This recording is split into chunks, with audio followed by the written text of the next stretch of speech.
ആകാശവാണി.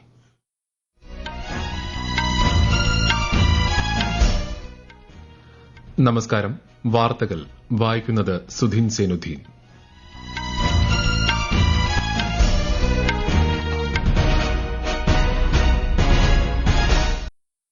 പ്രധാന വാർത്തകൾ. 18ാം ലോക്സഭയിൽ പുതുതായി തിരഞ്ഞെടുക്കപ്പെട്ട അംഗങ്ങളുടെ സത്യപ്രതിജ്ഞ പൂർത്തിയായി. സ്പീക്കർ തെരഞ്ഞെടുപ്പ് നാളെ. തമിഴ്നാട്ടിലെ കള്ളക്കുറിച്ചിയിലുണ്ടായ വ്യാജമദ്യ ദുരന്തത്തിൽ ദേശീയ മനുഷ്യാവകാശ കമ്മീഷൻ സ്വമേധയാ കേസെടുത്തു. കാർഷിക മേഖലയിൽ സുസ്ഥിരത ഉറപ്പാക്കാൻ ആഗോള സഹകരണം ആവശ്യമാണെന്ന് കേന്ദ്രമന്ത്രി പ്രഹ്ലാദ് ജോഷി. കേരളത്തിൽ പ്ലസ് 1 സീറ്റ് പ്രതിസന്ധി പഠിക്കാൻ 2-അംഗ സമിതിയെ നിയോഗിക്കുമെന്ന് വിദ്യാഭ്യാസ മന്ത്രി വി ശിവൻകുട്ടി. വിഷയത്തിൽ ഇടപെട്ട് ദേശീയ ബാലാവകാശ കമ്മീഷൻ. 2020 പുരുഷ ലോകകപ്പ് ക്രിക്കറ്റ് സെമിഫൈനലിന്റെ ചിത്രം തെളിഞ്ഞു. ആദ്യ സെമിയിൽ അഫ്ഗാനിസ്ഥാൻ ദക്ഷിണാഫ്രിക്കയെയും രണ്ടാം സെമിയിൽ ഇന്ത്യ ഇംഗ്ലണ്ടിനെയും നേരിടും. വാർത്തകൾ വിശദമായി. 18ാം ലോക്സഭയുടെ 2ാം സമ്മേളന ദിനമായ ഇന്ന് പുതുതായി തിരഞ്ഞെടുക്കപ്പെട്ട അംഗങ്ങളുടെ സത്യപ്രതിജ്ഞ നടന്നു. കോൺഗ്രസ് നേതാവ് രാഹുൽ ഗാന്ധി ഉൾപ്പെടെയുള്ള അംഗങ്ങൾ ഇന്ന് സത്യപ്രതിജ്ഞ ചെയ്തു. ഇന്നലെ പ്രധാനമന്ത്രി നരേന്ദ്രമോദി, കേന്ദ്രമന്ത്രിമാരായ രാജ്നാഥ് സിംഗ്, അമിത്ഷാ, നിതിൻ ഗഡ്കരി, ശിവരാജ് സിംഗ് ചൌഹാൻ, പീയൂഷ് ഗോയൽ ഉൾപ്പെടെ തിരഞ്ഞെടുക്കപ്പെട്ട 266 എംപിമാർ സത്യപ്രതിജ്ഞ ചെയ്തു. രാഷ്ട്രപതി ദ്രൌപദി മുർമു പാർലമെന്റിന്റെ ഇരുസഭകളുടെയും സംയുക്ത സമ്മേളനത്തെ മറ്റന്നാൾ അഭിസംബോധന ചെയ്യും. മറ്റന്നാൾ രാജ്യസഭാ സമ്മേളനത്തിനും തുടക്കമാകും.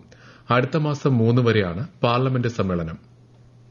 18ാം ലോക്സഭാ സ്പീക്കർ സ്ഥാനത്തേക്ക് ഓം ബിർളയുടെ പേര് നിർദ്ദേശിച്ച് എൻഡിഎ. മാവേലിക്കരയിൽ നിന്നുള്ള എംപി കൊടിക്കുന്നിൽ സുരേഷിനെ പ്രതിപക്ഷം സ്പീക്കർ സ്ഥാനാർത്ഥിയായി നിർദ്ദേശിച്ചു. നാളെയാണ് ലോക്സഭാ സ്പീക്കർ തിരഞ്ഞെടുപ്പ്. അതേസമയം ലോക്സഭാ സ്പീക്കറെ തീരുമാനിക്കാൻ നാളിതുവരെ തിരഞ്ഞെടുപ്പ് നടന്നിട്ടില്ലെന്നും ഇത് സംബന്ധിച്ച് പ്രതിപക്ഷ അംഗങ്ങളോട് സർക്കാർ സംസാരിച്ചെന്നും കേന്ദ്ര പാർലമെന്ററി കാര്യമന്ത്രി കിരൺ റിജിജു മാധ്യമങ്ങളോട് പറഞ്ഞു. വരാനിരിക്കുന്ന പൊതു ബജറ്റിനുള്ള നിർദ്ദേശങ്ങൾ സ്വീകരിക്കുന്നതിനായി കേന്ദ്ര ധനമന്ത്രി നിർമ്മല സീതാരാമൻ ന്യൂഡൽഹിയിൽ വ്യാപാര സേവന പ്രതിനിധികളുമായി സംവദിച്ചു. കേന്ദ്ര ധനകാര്യ സഹമന്ത്രി പങ്കജ് ചൌധരി, മറ്റ് സാമ്പത്തിക വിദഗ്ധർ എന്നിവരും യോഗത്തിൽ പങ്കെടുത്തു. മറ്റൊരു യോഗത്തിൽ ശ്രീമതി സീതാരാമൻ തൊഴിൽ, നൈപുണ്യ വികസന മേഖലകളിലെ വിദഗ്ധരുമായും കൂടിയാലോചന നടത്തി. ഇന്നലെ ട്രേഡ് യൂണിയനുകളുടെയും തൊഴിലാളി സംഘടനകളുടെയും പ്രതിനിധികളുമായും കേന്ദ്രമന്ത്രി ചർച്ച നടത്തിയിരുന്നു. തമിഴ്നാട്ടിലെ കള്ളക്കുറിച്ചി ജില്ലയിലുണ്ടായ വ്യാജ മദ്യ ദുരന്തത്തിൽ ദേശീയ മനുഷ്യാവകാശ കമ്മീഷൻ സ്വമേധയാ കേസെടുത്തു. സംഭവത്തിൽ ഒരാഴ്ചയ്ക്കകം വിശദമായ റിപ്പോർട്ട് ആവശ്യപ്പെട്ട് തമിഴ്നാട് ചീഫ് സെക്രട്ടറിക്കും പോലീസ് മേധാവിക്കും കമ്മീഷൻ നോട്ടീസ് അയച്ചു. ദുരന്തത്തിന് ഉത്തരവാദികളായവർക്കെതിരെ സ്വീകരിച്ച നടപടിയെക്കുറിച്ചും കമ്മീഷൻ ആരാഞ്ഞിട്ടുണ്ട്. വ്യാജമദ്യ ദുരന്തത്തിൽ 50-ലധികം പേർക്ക് ജീവൻ നഷ്ടമായിരുന്നു. സ്ത്രീകൾ ഉൾപ്പെടെ നിരവധി പേർ ആശുപത്രിയിൽ ചികിത്സയിലാണ്. ഇവരിൽ ചിലരുടെ നില ഗുരുതരമാണെന്നാണ് മാധ്യമ റിപ്പോർട്ട്. കള്ളക്കുറിച്ചി വ്യാജമദ്യ ദുരന്തത്തിൽ എഐഎഡിഎംകെ തമിഴ്നാട് ഗവർണർ ആർ.എൽ. രവിക്ക് നിവേദനം നൽകി. സഭാ നടപടികൾ തടസ്സപ്പെടുത്തിയെന്നാരോപിച്ച് ഒരു ദിവസത്തേക്ക് നിയമസഭയിൽ ഹാജരാകുന്നതിൽ നിന്ന് സസ്പെൻഡ് ചെയ്യപ്പെട്ടതിന് പിന്നാലെയാണ് പ്രതിപക്ഷം ഗവർണറെ സമീപിച്ചത്. ഇന്ന് സഭ ചേരവെ ചോദ്യോത്തരവേള മാറ്റിവെച്ച് കള്ളക്കുറിച്ചി വ്യാജമദ്യ ദുരന്തം ചർച്ച ചെയ്യണമെന്ന് പ്രതിപക്ഷം ആവശ്യപ്പെട്ടെങ്കിലും സ്പീക്കർ അപ്പാവു അനുമതി നിഷേധിച്ചു. തുടർന്നുണ്ടായ പ്രതിപക്ഷ ബഹളത്തെ തുടർന്നാണ് സസ്പെൻഷൻ. അതേസമയം മദ്യദുരന്തത്തിൽ 20-ലധികം പേരെ അറസ്റ്റ് ചെയ്തിട്ടുണ്ടെന്ന് മുഖ്യമന്ത്രി എം കെ സ്റ്റാലിൻ സഭയിൽ പറഞ്ഞു. വിഷയത്തിൽ രാഷ്ട്രീയ നേട്ടമുണ്ടാക്കാനാണ് പ്രതിപക്ഷത്തിന്റെ ശ്രമമെന്നും അദ്ദേഹം വിമർശിച്ചു.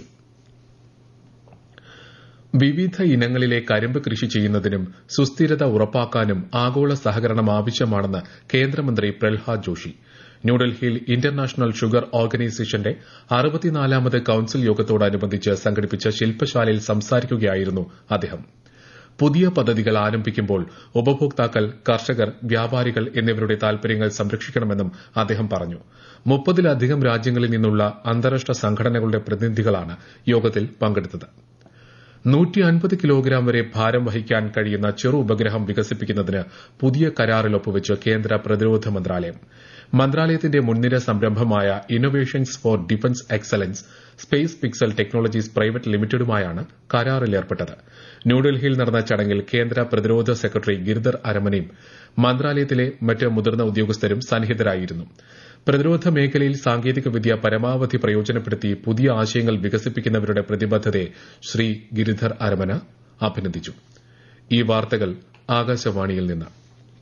പ്രതിപക്ഷ ബഹളം രൂക്ഷമായതിനെ തുടർന്ന് കേരള നിയമസഭ ഇന്നത്തേക്ക് പിരിഞ്ഞു. ടി.പി. ചന്ദ്രശേഖരൻ വധക്കേസിലെ പ്രതികളുടെ ശിക്ഷാ ഇളവുമായി ബന്ധപ്പെട്ട് പ്രതിപക്ഷം കൊണ്ടുവന്ന അടിയന്തര പ്രമേയ നോട്ടീസിന് സ്പീക്കർ അനുമതി നിഷേധിച്ചതിനെ തുടർന്നായിരുന്നു പ്രതിഷേധം. പ്രതിപക്ഷത്ത് നിന്ന് കെ രമയാണ് അടിയന്തര പ്രമേയ അവതരണത്തിന് അനുമതി തേടിയത്. പ്രതികൾക്ക് ശിക്ഷാ ഇളവ് നൽകുന്നത് സംബന്ധിച്ച നീക്കം സർക്കാരിന്റെ ഭാഗത്ത് നിന്ന് ഉണ്ടായിട്ടില്ലെന്ന് സ്പീക്കർ പറഞ്ഞു. അടിയന്തര പ്രാധാന്യമുള്ള വിഷയമല്ലാത്തതിനാൽ നോട്ടീസ് നിരസിക്കുകയാണെന്നും അദ്ദേഹം അറിയിച്ചു. സർക്കാർ പറയേണ്ട മറുപടി സ്പീക്കർ പറഞ്ഞത് അനൌചിത്യമാണെന്ന് പ്രതിപക്ഷ നേതാവ് വി.ഡി. സതീശൻ ആരോപിച്ചു. പ്രതിപക്ഷം മുദ്രാവാക്യം വിളികളുമായി നടുത്തളത്തിലിറങ്ങി പ്രതിഷേധിക്കുന്നതിനിടെ സ്പീക്കർ മറ്റ് സഭാ നടപടികളിലേക്ക് കടന്നു. എന്നാൽ ബഹളം രൂക്ഷമായതിനെ തുടർന്ന് സഭ പിരിയുകയായിരുന്നു. +1 സീറ്റ് പ്രതിസന്ധി പഠിക്കാൻ രണ്ടംഗ സമിതിയെ നിയോഗിക്കുമെന്ന് വിദ്യാഭ്യാസ മന്ത്രി V. Sivankutty. Higher secondary joint ഡയറക്ടറും മലപ്പുറം ജില്ലാ വിദ്യാഭ്യാസ ഓഫീസറും സമിതിയിലുണ്ട്. സമിതി റിപ്പോർട്ടിന്റെ അടിസ്ഥാനത്തിലായിരിക്കും ബാച്ച് വർധനയിൽ തീരുമാനമെടുക്കുക. +1 ക്ലാസുകളിൽ ഇനിയും കുട്ടികളുടെ എണ്ണം കൂട്ടാനാകില്ലെന്നും താൽക്കാലിക ബാച്ച് അനുവദിക്കുമെന്നും വിദ്യാഭ്യാസ മന്ത്രി പറഞ്ഞു. അതേസമയം വിഷയത്തിൽ ഇടപെട്ട ദേശീയ ബാലാവകാശ കമ്മീഷൻ സംസ്ഥാന പൊതുവിദ്യാഭ്യാസ വകുപ്പിനോട് റിപ്പോർട്ട് തേടി. 7 ദിവസത്തിനുള്ളിൽ അന്വേഷണം നടത്തി റിപ്പോർട്ട് സമർപ്പിക്കണമെന്നാണ് നോട്ടീസ്. രാജ്യത്തിന്റെ വടക്ക് കിഴക്കൻ പ്രദേശങ്ങളിലും പടിഞ്ഞാറൻ തീരപ്രദേശങ്ങളിലും അടുത്ത 5 ദിവസം ശക്തമായ മഴയ്ക്ക് സാധ്യതയുണ്ടെന്ന് കേന്ദ്ര കാലാവസ്ഥാ വകുപ്പ്. കേരളത്തിലും കനത്ത മഴയ്ക്കുള്ള സാധ്യത കണക്കിലെടുത്ത് 3 ജില്ലകളിൽ ഓറഞ്ച് ജാഗ്രത പ്രഖ്യാപിച്ചിട്ടുണ്ട്. വിശദാംശങ്ങളിലേക്ക്. പശ്ചിമബംഗാളിലും സിക്കിമിലും കനത്ത മഴ തുടരുമെന്നാണ് കാലാവസ്ഥാ വകുപ്പിന്റെ അറിയിപ്പ്. ഡൽഹിയിലും അടുത്ത 6 ദിവസത്തേക്ക് നേരിയ മഴയ്ക്കും ഇടിമിന്നലിനും സാധ്യതയുണ്ട്. വരും ദിവസങ്ങളിൽ തെക്കു പടിഞ്ഞാറൻ മൺസൂൺ മധ്യ കിഴക്ക് വടക്കു പടിഞ്ഞാറൻ പ്രദേശങ്ങളിലേക്ക് വ്യാപിക്കുമെന്നാണ് കാലാവസ്ഥാ പ്രവചനം. കേരളത്തിൽ കനത്ത മഴ തുടരുന്നതിനാൽ പത്തനംതിട്ട, ഇടുക്കി, കണ്ണൂർ ജില്ലകളിൽ കാലാവസ്ഥാ നിരീക്ഷണ കേന്ദ്രം ഓറഞ്ച് ജാഗ്രത പ്രഖ്യാപിച്ചിട്ടുണ്ട്. തിരുവനന്തപുരം, കൊല്ലം, ആലപ്പുഴ, കോട്ടയം, എറണാകുളം, തൃശൂർ, പാലക്കാട്, മലപ്പുറം, കോഴിക്കോട്, വയനാട്, കാസർഗോഡ് ജില്ലകളിൽ ഇന്ന് മഞ്ഞ ജാഗ്രതയാണ്. കേരള, തമിഴ്നാട് തീരങ്ങളിൽ നാളെ രാത്രി വരെ കള്ളക്കടൽ പ്രതിഭാസത്തിനും ഉയർന്ന തിരമാലയ്ക്കും സാധ്യതയുള്ളതിനാൽ മത്സ്യത്തൊഴിലാളികളും പ്രദേശവാസികളും ജാഗ്രത പുലർത്തണം. എന്നാൽ പഞ്ചാബ്, ഹരിയാന, പശ്ചിമ ഉത്തർപ്രദേശ്, ബീഹാർ, പടിഞ്ഞാറൻ രാജസ്ഥാൻ എന്നിവിടങ്ങളിൽ ഉഷ്ണതരംഗം തുടരുമെന്നതിനാൽ ജാഗ്രത പാലിക്കണം. News desk, Akashvani. 2020 പുരുഷ ലോകകപ്പ് ക്രിക്കറ്റ് സെമി ഫൈനൽ ലൈനപ്പായി. മറ്റന്നാൾ പുലർച്ചെ 6-ന് തരാബയിൽ ആദ്യ സെമിയിൽ അഫ്ഗാനിസ്ഥാൻ ദക്ഷിണാഫ്രിക്കയുമായും രണ്ടാം സെമിയിൽ രാത്രി 8-ന് ഇന്ത്യ ഇംഗ്ലണ്ടിനെയും നേരിടും. ഇന്ന് നടന്ന മത്സരത്തിൽ ബംഗ്ലാദേശിനെ 8 റൺസിന് പരാജയപ്പെടുത്തിയാണ് അഫ്ഗാനിസ്ഥാൻ സെമി യോഗ്യത നേടിയത്. ഇതോടെ ഓസ്ട്രേലിയ ടൂർണമെന്റിൽ നിന്ന് പുറത്തായി. ഇന്നലെ നടന്ന സൂപ്പർ 8 മത്സരത്തിൽ ഓസ്ട്രേലിയയെ 24 റൺസിന് പരാജയപ്പെടുത്തിയാണ് ഇന്ത്യ സെമിയിലെത്തിയത്. UEFA European football championship group ഡിയിൽ ഇന്ന് ഫ്രാൻസ് പോളണ്ടിനെയും നെതർലൻഡ്സ് ഓസ്ട്രിയയെയും നേരിടും. ഗ്രൂപ്പ് സിയിൽ അർദ്ധരാത്രി 12:30 നടക്കുന്ന മത്സരങ്ങളിൽ ഡെൻമാർക്ക് സെർബിയയെയും ഇംഗ്ലണ്ട് സ്ലൊവേനിയയെയും നേരിടും. രാജ്യതലസ്ഥാനത്ത് വിവിധ ഇടങ്ങളിൽ മഴ ലഭിച്ചിട്ടും ഡൽഹിയിൽ ജലക്ഷാമം രൂക്ഷം. Mayur Vihar phase 1, Okhla, Geeta colony, Vasant Vihar, Patel Nagar, Sanjay colony, Mehrauli, Vikaspuri, Moti Nagar, Chhatarpur, Vasant Kunj, Chanakyapuri, Krishna Nagar, Narela തുടങ്ങിയ ഇടങ്ങളിൽ ജലക്ഷാമം രൂക്ഷമായി തുടരുകയാണ്. 1975-ലെ അടിയന്തരാവസ്ഥയ്ക്കെതിരെ ശബ്ദമുയർത്തിയ എല്ലാ മഹത് വ്യക്തികൾക്കും പ്രധാനമന്ത്രി നരേന്ദ്രമോദി ആദരവർപ്പിച്ചു. അടിയന്തരാവസ്ഥ കാലത്ത് സംഭവിച്ച ഭരണഘടനാ ലംഘനങ്ങളും മൂല്യശോഷണവും ഈ ദിവസം ഓർമ്മപ്പെടുത്തുന്നു എന്നും അദ്ദേഹം സമൂഹമാധ്യമത്തിൽ കുറിച്ചു. അടിയന്തരാവസ്ഥയുടെ 49ാം വാർഷികമാണ് ഇന്ന്. ഡൽഹിയിൽ 2 തീപിടുത്തം. പ്രേംനഗറിലുണ്ടായ തീപിടുത്തത്തിൽ 4 പേർ മരിച്ചു. പുക ശ്വസിച്ചതാണ് മരണകാരണമെന്ന് അഗ്നിശമന വിഭാഗം അറിയിച്ചു.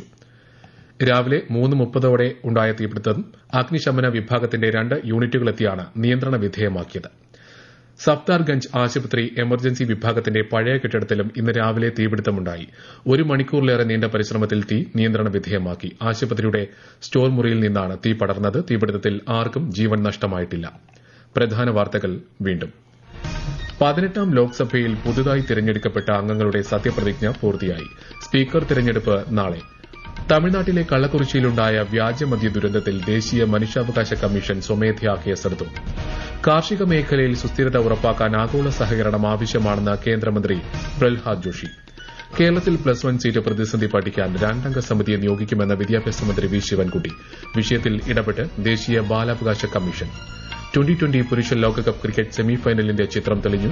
ആദ്യ സെമിയിൽ അഫ്ഗാനിസ്ഥാൻ ദക്ഷിണാഫ്രിക്കയെയും രണ്ടാം സെമിയിൽ ഇന്ത്യ ഇംഗ്ലണ്ടിനെയും നേരിടും. വാർത്തകൾ കഴിഞ്ഞു. അടുത്ത വാർത്താ പ്രക്ഷേപണം രാത്രി 8:35.